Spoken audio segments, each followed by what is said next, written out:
St. Augustine Chapel, which means fostering service as an integral part of a living faith. She's the author of 5 books, which means moving readers toward the shared idea of love and compassion for the world as it is.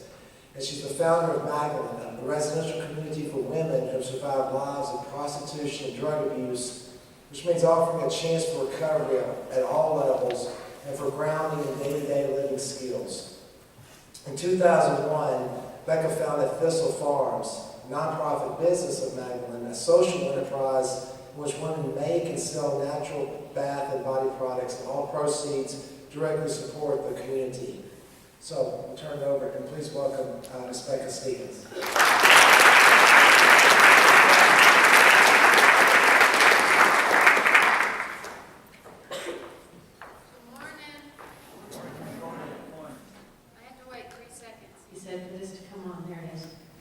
Congratulations on your football season. That's awesome. I was a member of Overton High School. In my senior year, we won the state championship, so I have some experience of being a part of a winning football school. It was actually growing up in Nashville and being a part of a high school community where I first started getting involved in a lot of ideas and a lot of service work, whether it was through my youth group or through experiences I had at Overton. But my mind started thinking about things that I saw that were injustices in the world and things that I wanted to do a little bit differently if I had the chance. And I really do think that small ideas, small things in you that come up, if you're going out to the schools that they were talking about this summer, or when you're going to volunteer and do a service work, part of the goal is to have that little tiny spark of an idea.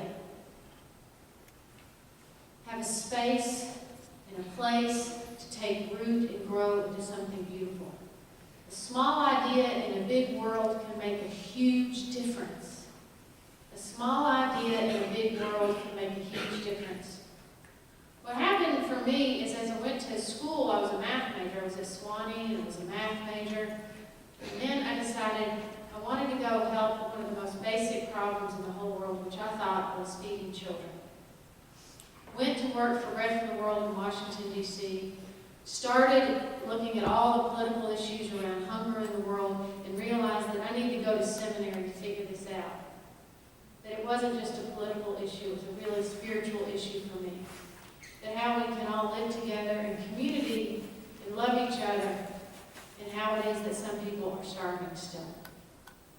Went to divinity school, came out, and volunteered downtown in Nashville, Tennessee. And there was a group of people who were being served through one of the local programs here. It was a shelter. And you'd see a lot of men come in, and then just a few women come in to this shelter. And it never felt very safe, and it never felt like a really great place for the women to really do healing. So that's when I started thinking about what would it look like to really offer sanctuary to women in our community, to really offer sanctuary. And that's when I started interviewing women in the jail, started interviewing women on the streets, and we started coming up with this model of Magdalene. 1997, we opened our first house, invited 5 women in. No one had less than 100 arrests on their records. No one had been on the streets for less than 10 years. And every single one of them had been sexually abused as children. Every single one of them knew what it was like to sleep under the bridge, to have the short side of justice, to be economically poor, to have been raped and beaten. And all we did was offer them a safe place to come in. And we said, you can come live for 2 years, and we'll never charge you a penny to live there. And we'll try to be a community again, where we won't leave anybody out of this vision that we can all be well if we stay together and we can support each other.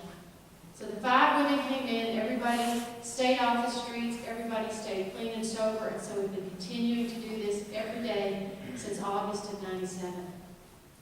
But the truth was that while women were getting clean and sober, nobody was able to find work. And in some ways, the doors of this community were still closed. And that's when the idea, again, a very, very small idea came up. Let's make some bath and body care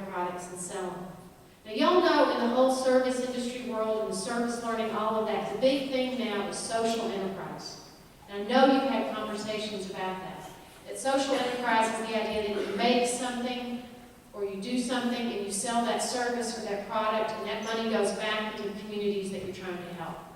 It's a huge movement in the country, in marketing, in the way that we are together. Back then, I didn't know so much about any kind of marketing things. So we just started at a Vanderbilt campus. There was about 3 or 4 students who said they would help. We made a business plan, and we started making candles and body balms, and we started selling them to our friends. The whole revenue for our first year was $17,000. We worked all year and made about $17,000. We made $17,000 last weekend at Thistle Farms. So it's this beautiful, growing, wonderful idea that keeps multiplying. We're on about a 40% growth rate in this economy, which is amazing. So all the women had started coming in that weren't getting jobs. Every department of this company now is run by a graduate of Magdalene. And what's so beautiful about that is it reminds us all and it teaches us all that people do recover, people come out of prison, people come off the streets, do amazing things, and can help be a part of the healing of a wider community. That is a good thing to remember. That we don't have to be cynical or feel like people are imposing, but that we can be a part of a real change in the world that brings everybody together.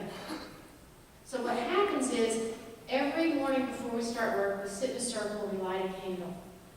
One of our candles, which are the best candles you can buy in Nashville, Tennessee. We light the candle, and we remember all the women who are still walking the streets. We have 6 houses now. Like I said, we have 35 women employed in the country, and we have 125 women on our waiting list, waiting for a place to go. These are women, most of whom hit the streets while they were minors. Well, you guys have this beautiful, beautiful space, and we have this great gift of reflection. There are women trafficked, sold in our city, 13, 14 years old, that are sitting in the circle now at Thistle Farms, going back to get their GED and going back to get their education. And while it's never fair or right, it is beautiful to watch everybody come together and sit in that circle. So this morning, right before I was here, I was in that circle. And to a woman, everybody talked about how grateful they were. I'm so grateful to be here today. I'm so grateful for the busyness of this season where people are still buying these products and we have this income. And then it came around to our last employee. We couldn't get the words out of her mouth. This is my first Christmas out of prison in 26 years. I can't believe how beautiful it is. That's what this is about. A little idea of starting a sanctuary or making a candle can free somebody's life up who hasn't seen it. A free side of this world in 26 years, and she's doing beautifully. She is in the shipping department. What I keep thinking is no one knows. They received this box from Thistle Farms with a candle in it in New York. And somebody from Philadelphia has ordered it for them because they heard our story, maybe on NPR this spring, somewhere. They ordered the product online. And this woman who was celebrating the first Christmas is writing a note. Merry Christmas. May God's blessing be with you. Sticks it in the box with a candle and ships it into New York where somebody opens it. It is a small world in some ways, but it desperately needs more justice and more ideas, and we definitely need bright new ideas in this world. One of the things that I have loved about this work, after almost 20 years of it, one of the things that I truly, truly am grateful for is that I started out and I really wanted to believe in this world that I could be a witness to the truth, that love is the most powerful force that we have for social change. I really wanted to believe that love was powerful. It wasn't just a sweet idea or Pollyannic, but that it was powerful and rooted and deep. 72% of the women, most of whom have been forgotten in our community and who are going to be on the streets pretty much forever, are clean and sober 2.5 years after they come into the program. I have seen individual lives transformed over and over and over again. And so I get to be almost 20 years later telling you I believe it more now than when I started. Do you know what a huge gift that is in the world? It makes me excited for every Christmas. It does make me grateful for busyness. It makes me grateful that schools and students still invite us to come and be a part of it. This year, I spent the summer in Africa with 3 other women's groups. The truth of the universal issues of violence that have ramifications in communities all over the world are born on the backs of individual women. So you go to places like Kenya and Rwanda and Ghana, and you hear the story over and over about the violence that women have endured, most of them at very young ages, and how that leads to life on the street and continued economic issues and criminal behavior and addiction and all of those things. So we had this idea this summer. And I took my sons, Levi and Caney Hummon. We went to Africa with their dad and Moses, their little brother. And we helped with 3 different women's groups coming together to make an evening survival kit. That's what we call it. So there was a women's group in Luwala, Kenya that made the bag. There was a group of women all coming off the streets with babies who are teenagers in Accra, Ghana, making the bracelets. There was a group of women, all survivors of the genocide in Rwanda, where 94 million people were killed in 100 days. All survivors of that who are geranium farmers, and they made this beautiful geranium oil that we mixed into like an all-natural perfume. And then we added some of our own products. We made these evening survival kits. And literally we were sewing and helping. It was very small, with a group of 5 or 6 women out in rural Kenya. And then we were going over there and we're like, oh, maybe we could do this, maybe we could do this. So we bring the idea, we finish thinking of our idea, come back home, the products start coming in, and this fall we launched our evening survival kit in Nashville, Tennessee. We sold out. And so now we're doing this big reorder back to Africa so 3 other women's groups can continue to make products so that we can continue to sell them. That's just one example of all the ways that all of you, if this does anything that you can remember anything about this morning, is your sparks of inspiration, especially in this season where we remember a little bit of oil lasts 8 days, that love comes down and incarnates in our world, that spark of inspiration in you can grow into something beautiful that blesses all kinds of people.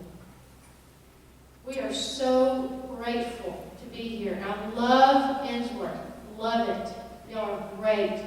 Peace and love to you in this season.